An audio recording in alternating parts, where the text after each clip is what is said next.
সালামু আলাইকুম। আচ্ছা, আমি একবার পড়ি এগুলা। হ্যাঁ, আমার পড়াগুলা হয় কিনা একটু দেখেন। উম, নিয়, মদিনান্ন, দন্তান্ন, অন্তস্তজ, অন্তস্তর, তালিবাস্য, মদিনাস্য, দন্তাস্য, দশিন্নর, দশিন্নর, কন্ডাক্টর, নিষ্কার, বিসাগর, চন্দ্রবিন্দু।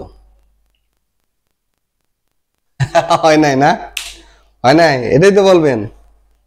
হয় নাই? হ্যাঁ, আচ্ছা, এবার পড়ি। ঠিক আছে, এবার পড়ি, দেখেন হয় কিনা। হ্যাঁ, উ, উ,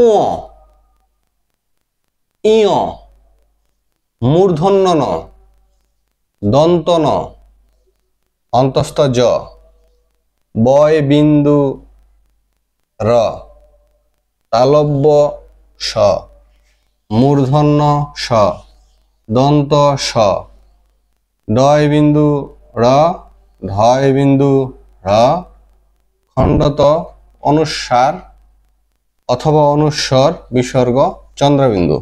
চন্দ্রবিন্দু বললাম। এখন বলবেন হইছে। এখন আগে যে আমার হয় নাই, সেটা কি হয় নাই? আমার বর্ণের উচ্চারণ করা হয় নাই, নাকি আমি বর্ণের নাম বলতে পারি নাই? একটু কথাটা ভালো করে বোঝার চেষ্টা করেন। এটা যদি আমি উম বলি, বা এটা যদি আমি মদিনান্ন বলি, এটা যদি দন্তন্য বলি, তখন আমার উচ্চারণ সমস্যা, বর্ণের উচ্চারণ সমস্যা হবে, নাকি বর্ণের নাম বলতে সমস্যা? রাইট। আপনি মনে মনে যেটা ভাবছেন এটাই সঠিক। আমরা এই যে আমি যদি লিখি, একটু খেয়াল করেন, বিষয়টা খুব ইন্টারেস্টিং। এখন এটা কি? তালব্য স, তালব্য, ওই যে তা ল বয় জফলা, তারপরে স, এই যে তালব্য স, আর দন্ত স। দন্তাস্য করলে সমস্যা কি?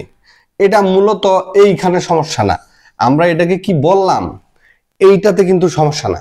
এটা আমরা বর্ণগুলি খুব ভালোভাবে যদি বলতে পারি, ফাইন, ভেরি ফাইন।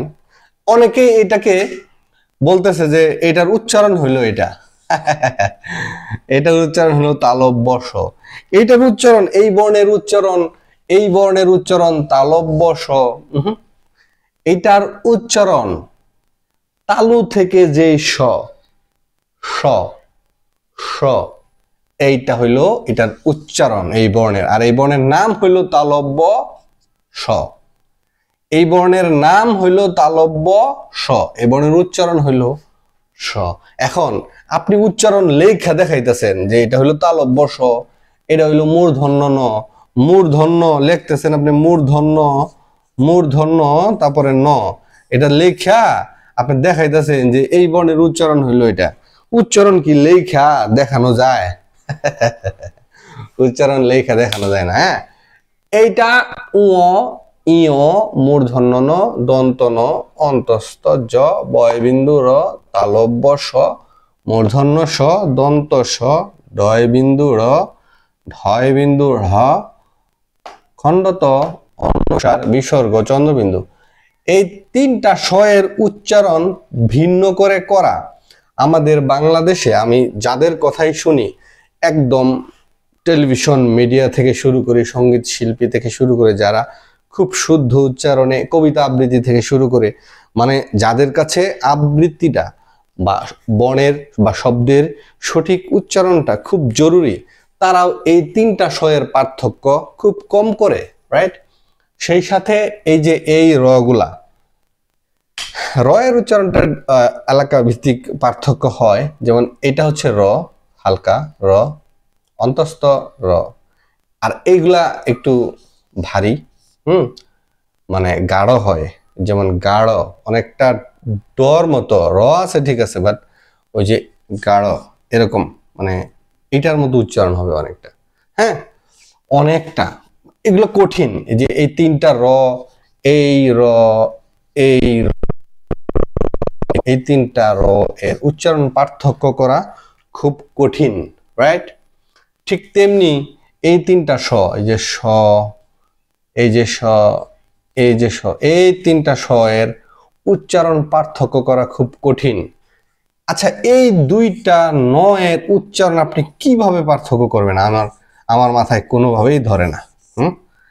আপনি খেয়াল করে দেখেন, এই হ্যাঁ, এখন এইখানে মন, গুণ, এই ন আর এই ন এর উচ্চারণে আপনি কি পার্থক্য, কেমনে পার্থক্য করবেন?